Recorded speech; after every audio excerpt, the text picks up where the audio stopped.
Pessoal, vou responder aqui as dúvidas que vocês mandaram, segunda fase desse momento de dúvidas. A primeira dúvida é: qual a diferença entre filosofia e sociologia? Bom, a filosofia, ela é uma forma de explicar a realidade, tá? Porém, ela não tem a obrigatoriedade de comprovar suas teorias na prática. Então, a filosofia é uma explicação que ela abre espaço para as ideias das pessoas sobre como o mundo deveria ser. Porém, nem sempre essas ideias de como o mundo deveria ser, ou como essas pessoas enxergam o mundo, no caso os filósofos, elas são comprovadas na prática. Elas não têm necessidade de serem, de passar por experiências ou por observação e comprovação de que aquilo que esse filósofo está dizendo acontece na realidade. Porque a filosofia, ela tem como principal forma de validar o seu conhecimento, né, o raciocínio, a forma de explicar as coisas de forma racional, porém não necessariamente comprovar aquilo na prática, certo? Então, a filosofia, ela não precisa dessa comprovação empírica, que é justamente isso, essa comprovação na prática. Mas a sociologia, ela, como se coloca no campo da ciência, então ela tem uma diferença aí da filosofia, ela acaba exigindo que tudo o que é escrito e explicado e a interpretação da realidade seja comprovado de forma empírica. Ou seja, que a pessoa que está estudando aquilo ali, ela mostre como foi que ela chegou àquela conclusão, não só através do raciocínio, mas também dizendo: olha, eu fiz tantos questionários, entrevistas com tantas pessoas que me disseram isso, eu consegui observar a partir de uma análise de um grupo de 300 pessoas, de 50 pessoas, de universidades diferentes no Brasil. Então, a sociologia, ela obriga o sociólogo a procurar demonstrar na realidade concreta, ou seja, empiricamente, aquilo que ele está explicando. E aí perguntaram também qual a diferença entre filosofia social e sociologia. Então, percebe, a filosofia social, no caso, ela foi um pouco uma tentativa de explicar as questões sociais, certo? Porém, ela ainda não tinha esse caráter científico. Ela ainda tinha esse formato, né, da filosofia mesmo, que é essa visão de mundo, uma forma de explicar o mundo, explicar a realidade, porém sem necessariamente comprovar que essas teorias elas realmente aconteciam na prática. A segunda questão é: por que surgiu a ciência social? Bom, a ciência social ela surge justamente porque ali depois da queda do absolutismo na Europa, né, e no contexto pós-revolução francesa, durante o período também de revolução industrial, a gente tem uma mudança na sociedade europeia, mudanças econômicas, mudanças políticas, que vão levar também a mudanças na forma das pessoas pensarem e compreenderem a vida, a realidade e a sociedade de forma geral. Então, a forma como as pessoas pensavam e explicavam a realidade até então era muito ligada à religião. Porém, os pensadores vão fazendo um caminho aí, né, se afastando dos dogmas religiosos, das verdades absolutas da religião católica, e vão buscando na ciência explicação para os problemas sociais. E assim surge, né, o que a gente chama de ciência social.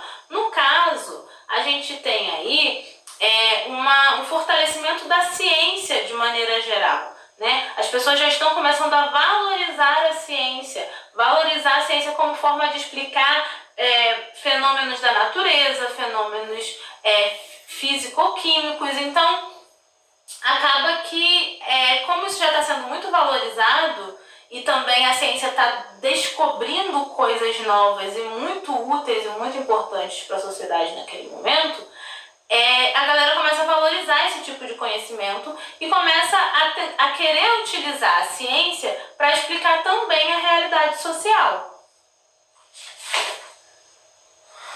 Por que a sociologia tem como objetivo compreender as transformações da sociedade? Bom, porque a sociedade muda e a humanidade ela tem essa característica de pensar a sua própria realidade e tentar explicar a sua própria realidade. Então, os seres humanos eles estão, desde o início dos tempos, procurando respostas de por que as coisas acontecem como elas acontecem. E a ciência ela é uma das formas de explicar a realidade, mas também tem outras formas de explicar a realidade, a religião, o senso comum também, e o conhecimento filosófico. Então, a gente já viu que esses tipos de conhecimento são o quê? Formas das pessoas compreenderem e tentarem aprender sobre a realidade e também explicar sobre ela. Então, as ciências sociais, a sociologia também, no caso, ela busca explicar a realidade e as mudanças da realidade, porque a sociedade tem a humanidade tem essa característica de tentar compreender aquilo que vive, certo? E também porque, como a sociedade muda, é interessante estudar essas mudanças para a gente conseguir mais ou menos entender as normas de funcionamento da sociedade, para a gente conseguir agir sobre ela. Então, todo tipo de conhecimento, ele nos dá a possibilidade de agir sobre determinada coisa, porque a gente observa como aquilo funciona e como a gente já conhece o funcionamento daquilo ali, a gente consegue agir com mais consciência da nossa ação. O que pode acontecer caso a gente age de determinada forma. Então, de certa forma, conhecer a realidade social traz também uma capacidade de agir sobre ela de forma mais consciente. E aí, alguns têm a pretensão de também mudar essa realidade social ou pensar as possibilidades de mudança que podem vir desse tipo de conhecimento.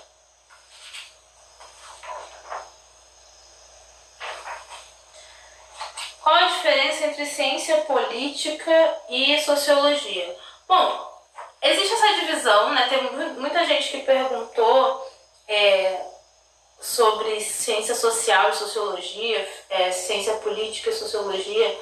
Existe essa diferenciação dentro das ciências sociais, então, para quem não sabe, as ciências sociais é uma área do conhecimento, tá? Eu, por exemplo, sou formada em ciências sociais, e dentro das ciências sociais existe essa divisão em 3 disciplinas, que é a sociologia, a antropologia e a ciência política. A ciência política, ela estuda relações de poder, certo? E aí, isso vai acontecer tanto na sociologia quanto na antropologia. Então, a ciência política, ela envolve diferentes áreas, inclusive a filosofia também, que buscam estudar e compreender como funcionam as relações de poder na sociedade, certo? A sociologia, ela vai falar um pouco de poder também, e a antropologia também vai falar um pouco de poder. Então, tem muitos autores, e também alguns professores, por exemplo, meus da universidade, que eles não compreendem a ciência política como uma disciplina autônoma. Por quê? Porque ela é como se ela fosse um tema dentro das ciências sociais, certo? Assim como se estuda diferentes questões, como questões étnicas, questões de sexualidade, enfim, as relações de poder, elas estão presentes tanto na sociologia quanto na antropologia, mas a ciência política, ela foca nessas questões de poder, e aí a gente tem autores da sociologia que vão ser usados na ciência política, autores da antropologia que vão ser usados na ciência política, porque eles estão explicando relações de poder, certo? A sociologia, de maneira geral, ela surge na Europa e ela tenta explicar a realidade europeia, as mudanças da sociedade europeia, ok? Na modernidade. Mas, com o passar do tempo, a gente sabe que existem sociólogos em todo lugar do mundo e eles buscam interpretar as diferentes relações sociais, como a sociedade vive, a relação do indivíduo com a sociedade e diferentes problemáticas que envolvem a vida social.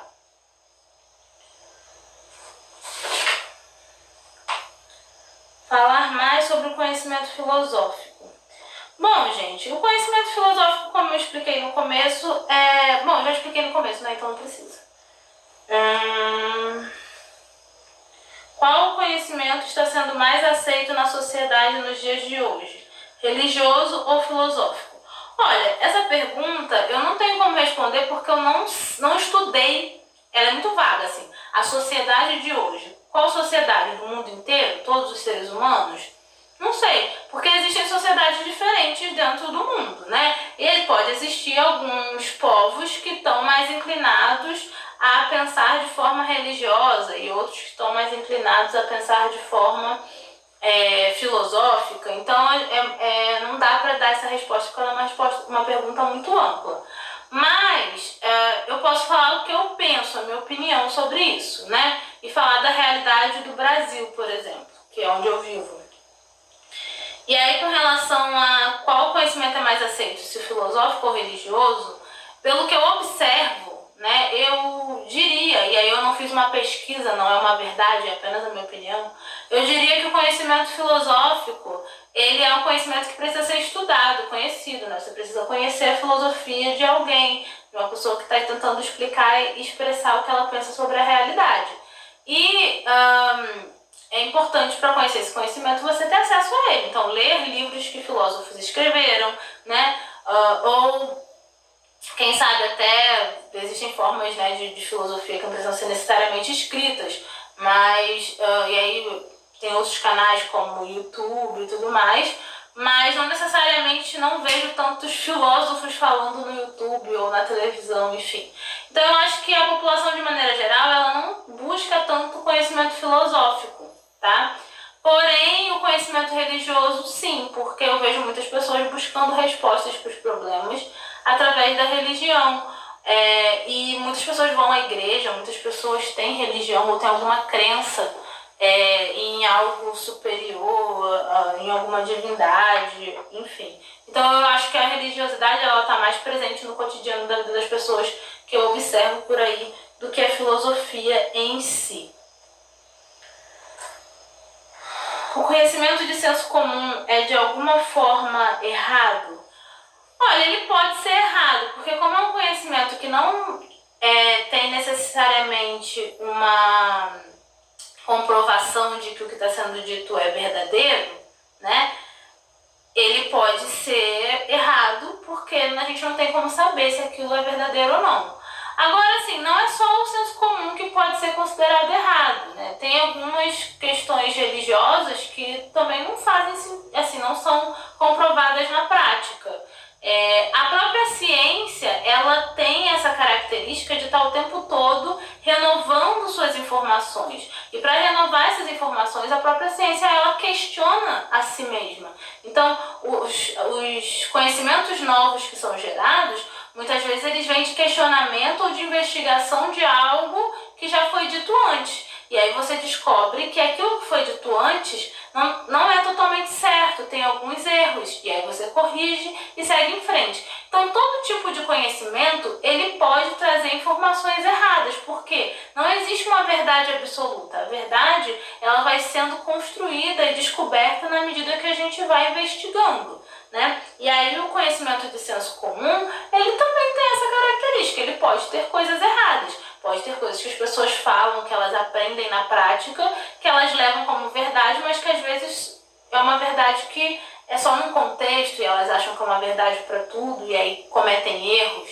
Então, sim, o conhecimento de senso comum, ele pode ter erros, ele pode de alguma forma ser errado, sim. Mas isso não é uma característica só do conhecimento de senso comum.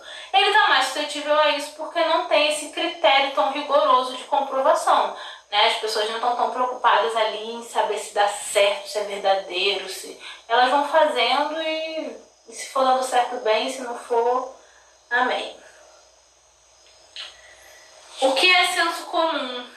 Gente, o senso comum é esse conhecimento que a gente desenvolve na nossa vida cotidiana, pela nossa própria experiência. Eu já expliquei isso no vídeo anterior, né? Então, a nossa própria experiência, a gente vai observando a realidade, vai agindo sobre ela e vai entendendo como funciona, e isso é um tipo de conhecimento. que pode ser passado pelas pessoas de boca a boca ou pode ser pela própria experiência da pessoa.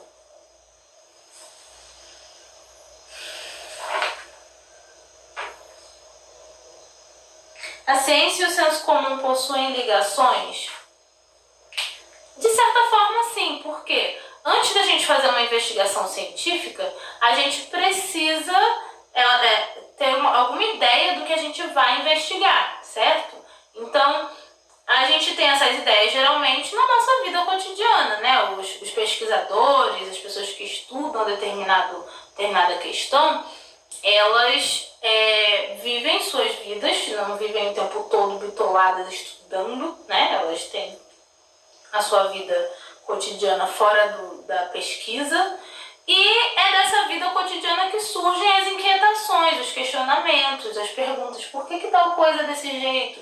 Será que se isso aqui for feito dessa forma funciona? Vou fazer uma pesquisa sobre isso. Então, entende? Tem uma relação porque o senso comum está ligado à nossa vida prática, à nossa vida cotidiana, né? Então, algumas ideias que a gente tem, que a gente pensa, será que isso podia dar certo? E aí a gente, na pesquisa científica, né, a gente vai colocar essa questão de uma forma metodológica, de uma forma mais organizada, vai ter critérios e métodos para poder estudar aquilo ali, mas geralmente isso vai surgir de uma realidade que ela não está dentro da ciência necessariamente, né? Vem dos nossos interesses também. Às vezes a gente resolve estudar determinado autor ou fazer determinada pesquisa porque aquilo é uma coisa que a gente tem lá no nosso interesse pessoal. E esse interesse pessoal, ele não é científico, ele vem da nossa vivência pessoal. Então, são coisas de senso comum, né, que fazem a gente ir buscar respostas na ciência.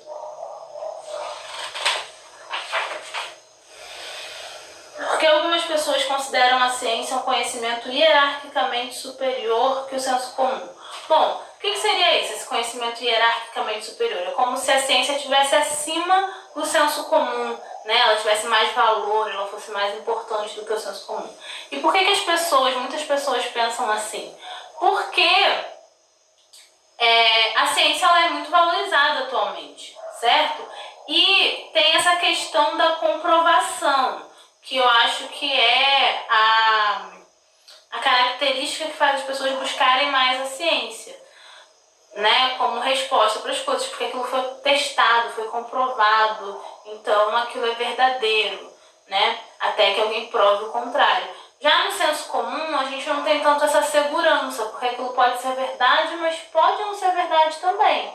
Então, por exemplo, se você tem tá se sentindo mal, tá passando muito mal, sentindo assim, eu vou morrer, eu tô com vontade de vomitar, eu tô com dor de cabeça, tudo aqui. Aí vem uma pessoa e fala assim, minha prima teve uma coisa parecida, tomou esse chá aqui, deu super certo. Aí você toma esse chá. Mas às vezes você está passando mal de uma coisa que, se você não tiver um atendimento médico, de uma pessoa que conhece as reações do seu corpo, né, um médico que foi formado para aquilo ali, ele te examinar e te dizer o que está acontecendo. Às vezes você está tendo algum ataque, alguma coisa que pode te matar em alguns minutos. E aí você vai fazer chá, que é uma coisa que aquela pessoa não sabe realmente se vai funcionar, não sabe se o seu problema é o mesmo da prima dela, né? Então é meio perigoso você confiar numa coisa que não tem critério, assim, não tem comprovação. É muito no eu acho que funciona, eu acho que e pode ser perigoso. Já o médico, ele já conhece mais, ele estudou aquilo, ele sabe mais ou menos as reações do que pode acontecer com você, ele está treinado para fazer aquilo ali. E aí as chances de você ter um atendimento melhor, elas são maiores, né? E às vezes ele identificar que, sei lá, você está tendo um ataque cardíaco, você está com pressão alta, então você tem que... Enfim, aí ele vai saber exatamente o que deve ser feito. Então, eu acho que é por isso que as pessoas elas acabam valorizando mais a ciência, porque dá mais segurança, no sentido de que ela já tem as coisas mais organizadas, comprovadas, criteriosas, do que o senso comum, que muitas vezes é algo que não tem muita segurança, assim, não dá muita segurança pra gente. O que mais?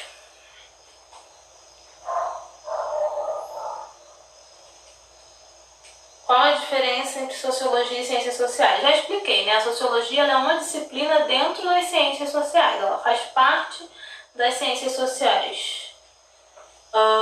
Como as ciências sociais podem compreender a realidade social? Olha, estudando, né? Observando a realidade social através de uma metodologia, né? Através de critérios já pré-estabelecidos e procurando compreender como ela funciona e explicar através de teorias. Além disso, também a comprovação daquilo que está sendo dito, né? Então, mostrar que você chegou a determinada conclusão porque você coletou dados, você verificou na realidade aquilo que você está dizendo. Então, é desse jeito que funciona. Explicar... esse aqui eu vou deixar por último. Revolução Industrial. O que a Revolução Industrial teve a ver com a sociologia? Bom, a Revolução Industrial foi esse surgimento, né, de uma nova forma de produção de bens materiais, que é caracterizada pela utilização de máquinas, de tecnologia na produção, né, e também no transporte dessa produção de bens materiais, de mercadorias. Então ela foi caracterizada pela aceleração da produção, então produzir muito mais em menos tempo, né? Tudo isso e essa questão da tecnologia que foi aplicada na produção de bens materiais. Nesse sentido, tem duas coisas que relacionam a Revolução Industrial com as ciências sociais. A Revolução Industrial ela tem muito a ver com esse desenvolvimento da ciência, né? Então, as máquinas que estão sendo criadas, elas estão sendo criadas por pessoas que estão estudando ali, estão buscando criar novas coisas, né? E também ela trouxe, a Revolução Industrial trouxe uma mudança muito pesada, muito forte na forma como as pessoas viviam, porque ela mudou totalmente a forma das pessoas produzirem sua vida material. Então, a Revolução Industrial ela tirou as pessoas da vida do campo, da servidão, né, levou para o trabalho assalariado. Então, tudo isso, essa mudança do campo para a cidade, né, a relação com o tempo e espaço, as coisas sendo mais aceleradas, as pessoas saindo de um lugar para o outro com mais rapidez. Tudo isso mudou a forma das pessoas conviverem entre si, mudou a realidade da vida social. E isso, mudando essa realidade da vida social, fez com que as pessoas ficassem um pouco perdidas, né? Essa modernidade aí trazida pela Revolução Industrial, ela trouxe mudanças na realidade social, na forma das pessoas viverem suas vidas. E essas mudanças, elas precisavam ser explicadas por alguém. E até então, a religião, né, e a filosofia não estavam conseguindo dar conta de explicar essas mudanças. E aí surgem as ciências sociais, a sociologia, como uma forma de explicar cientificamente essa realidade social, explicar por que as coisas são dessa forma, né? Por que as coisas acontecem de determinados jeitos. Então, essas mudanças trazidas pela Revolução Industrial, elas trouxeram mudanças na vida da sociedade, das pessoas, e essas mudanças precisavam ser explicadas. E no momento onde a ciência estava sendo valorizada como forma de explicar a realidade em vários sentidos, e aí também a realidade social. Por que a sociologia é uma ciência? Porque ela tem um objeto de estudo e um método. Isso é a ciência. E ela trabalha com comprovação empírica daquilo que está sendo apresentado. Então, esses são as características científicas da sociologia.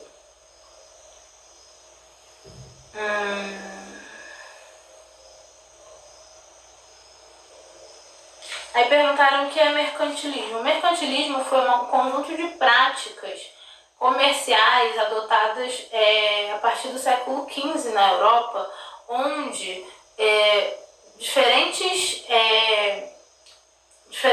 práticas, no caso o metalismo, a balança comercial favorável e outros que tinham como objetivo, né, fazer com que o comércio ele trouxesse riqueza para as nações.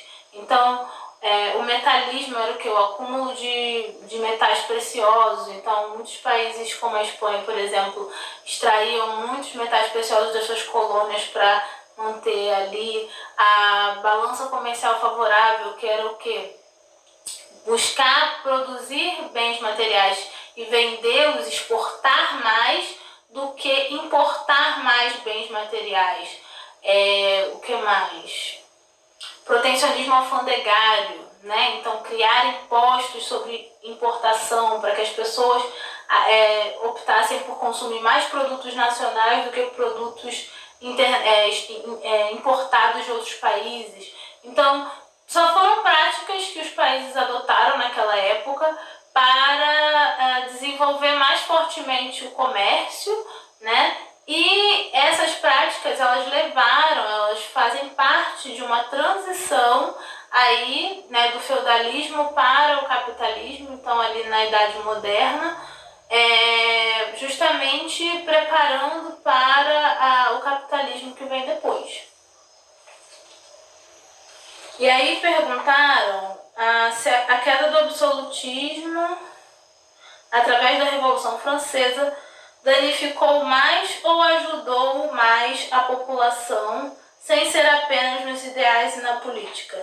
Gente, a queda do absolutismo ela foi uma mudança nos ideais e na política, certo? E aí, quando você fala apenas nos ideais e na política, eu entendo que as pessoas questionam no sentido de que a classe trabalhadora ela continuou sendo classe trabalhadora, as desigualdades sociais elas permaneceram, porém, existem aí mudanças na política que elas são importantes e que elas possibilitam uma mudança na realidade da vida dessas pessoas, né? A própria questão da participação da população em eleições, a própria questão da possibilidade de mobilidade social, ou seja, sair de uma classe social para ir para outra, né? Claro que essa queda do absolutismo ela favoreceu muito mais a burguesia do que a classe trabalhadora, todo mundo sabe disso.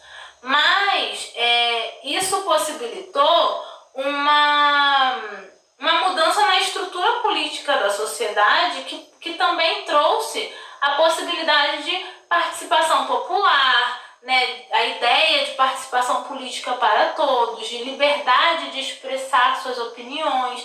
Tudo isso fez uma diferença muito grande e trouxe um cenário que possibilitou, por exemplo, revoluções mais à frente, né? A reivindicação da classe trabalhadora por mais direitos. Então, há mudanças consideráveis aí. Agora, sim, dizer que a queda do absolutismo ela fez com que todo mundo ficasse melhor e que a classe trabalhadora vivesse bem, não é verdade.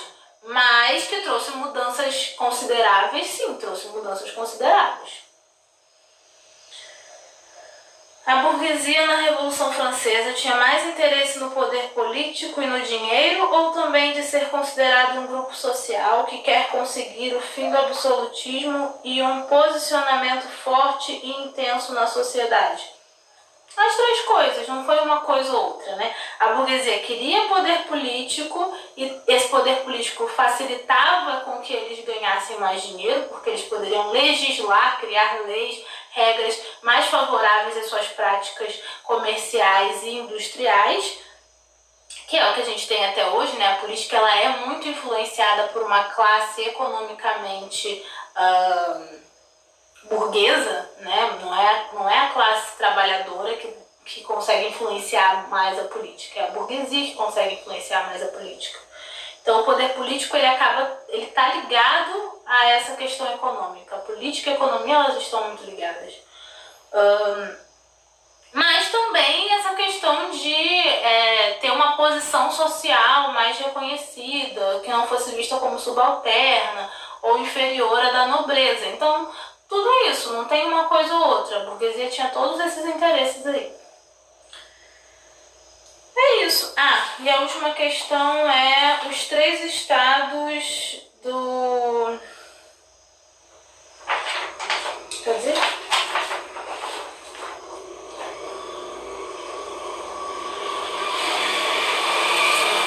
Explicar a lei dos 3 estados do Comte, né? Gente, esse assunto aí é um tema para uma aula inteira. Mas, basicamente, o Comte, ele tinha essa visão de que a sociedade, ela tinha um espírito que evoluía, né? Então, os diferentes povos, as diferentes sociedades, diferentes países, eles estavam em estágios diferentes dessa evolução. O que é evolução? É quando você pensa que uma coisa ela vai se desenvolvendo para se tornar melhor a cada etapa, certo? Então ele tinha na cabeça dele que a forma de explicar a realidade ela tinha a ver com o nível de desenvolvimento daquela sociedade. E aí ele criou 3 estágios de desenvolvimento aí, certo? Um seria o momento onde as pessoas explicavam a realidade através da teologia, né, das crenças religiosas. Então, dessa busca nos deuses, nas mitologias, né, para explicar as questões da realidade social e da própria natureza. Num outro estágio, que seria o estágio metafísico, as pessoas passariam a explicar a realidade de uma forma mais racional, que seria a filosofia, né? Observando como as coisas acontecem na realidade e não buscando uma informação sobre uma divindade ou algo que não se pode ver, não se pode, né, visualizar na prática. Então, no estado metafísico, as pessoas já começam a observar mais a realidade em si do que buscar respostas no além, digamos assim. E aí é o estágio da filosofia, né, que é o estágio metafísico, onde elas tentam ter mais uma proximidade aí com a razão, porém ainda não conseguem comprovar na prática que essas explicações elas são verdadeiras. E aí ele cria o terceiro, ele explica que existe um terceiro estágio, que é o estágio positivo, que é o de uma explicação mais racional e que consegue comprovar na prática aquilo que está sendo dito. Então seriam esses 3 estágios aí que tem a ver com a forma como as sociedades explicam a sua realidade. Quando eu digo realidade, não é só a realidade social, é todas as áreas do conhecimento. Porque embora a gente esteja muito acostumado com a ciência explicando a biologia, a química e a física, há séculos e séculos atrás, essas coisas eram explicadas pela filosofia, por exemplo, ou pela religião também. Então, o Comte está aí mostrando que as diferentes sociedades elas explicam as coisas de diferentes formas porque elas estariam em estágios diferentes